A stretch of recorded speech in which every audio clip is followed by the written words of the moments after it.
Richard Berthelsen was up early watching the docuseries. He joins me now. You're a better man than me.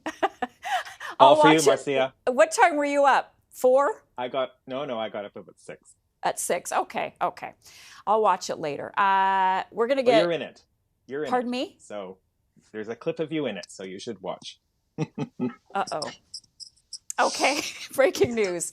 All right, let's move on from that. And first of all, start with your overall reaction to the series. You and I talked about the trailer the other day, really salacious, likely to grab a lot of viewers. Did it live up to the hype? What do you think? I think for many people it won't. It covers extremely well tilled territory. If people are still awake at the end of 3 hours, I don't know that they'll make to the next 3. And it's possible that the next 3 hours may be much more dramatic because they certainly do lay the seeds for some of the issues they may deal with in the next part. I think there's a bit of uncomfortable viewing for the palace. I think the Queen in particular, who staked so much of her reign on the Commonwealth, would find some of it a little bit one-sided. But, really it's the media that comes in for the biggest slam in this docuseries with Harry's views about the Royal Rota and how it all works and the exclusivity of some of that work.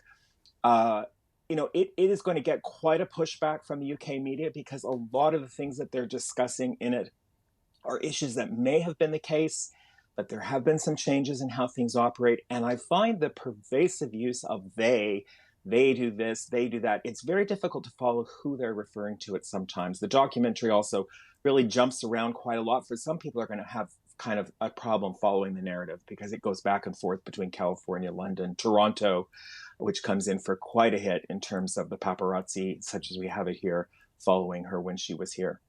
Okay. Let's talk about one of the themes that emerged from the trailer, and that was Harry's discussion of how women who marry into the royal family really suffer.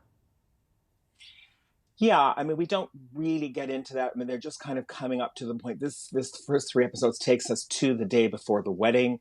So it really is just kind of coming up to this kind of very romantic, rose-colored view of things. There's sort of storm clouds on the horizon about how the media operated. And certainly there is no question that the British media are vicious.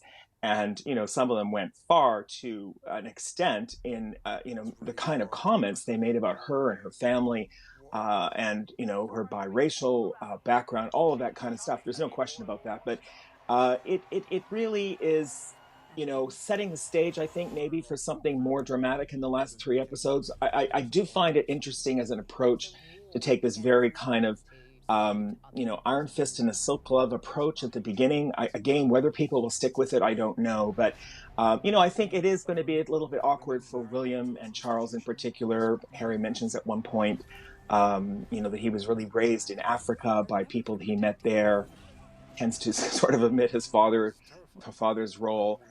He refers to William being quite formalistic with, and Meghan herself says they were quite formalistic with her when they first met her. Not surprising, maybe meeting someone for the first time. So, I mean, there's another side to this story, and there's certainly no critical voices. There's no awkward questions. There's no competing narrative in any of this. It's all the world from the Sussex point of view. Okay, well, we'll have to see what the next episodes bring, because the little bit that we showed, it looks sort of cute. Sort of had that when Harry met Sally thing going on. You hear about the early days of their relationship. It's kind of fun. So underlying all of this is there's this unconscious bias that Harry talks about. Did he give examples of that?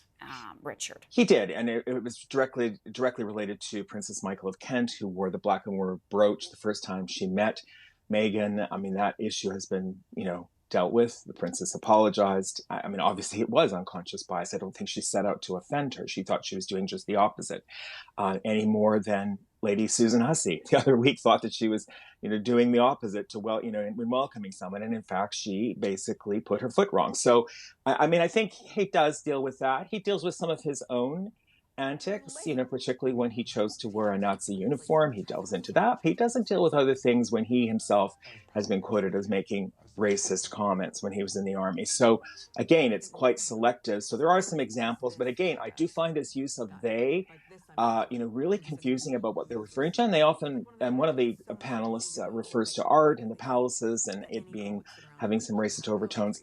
I'm not sure that maybe art, that kind of art is still in place, but perhaps it is. I'm sure we may hear from the palace on that.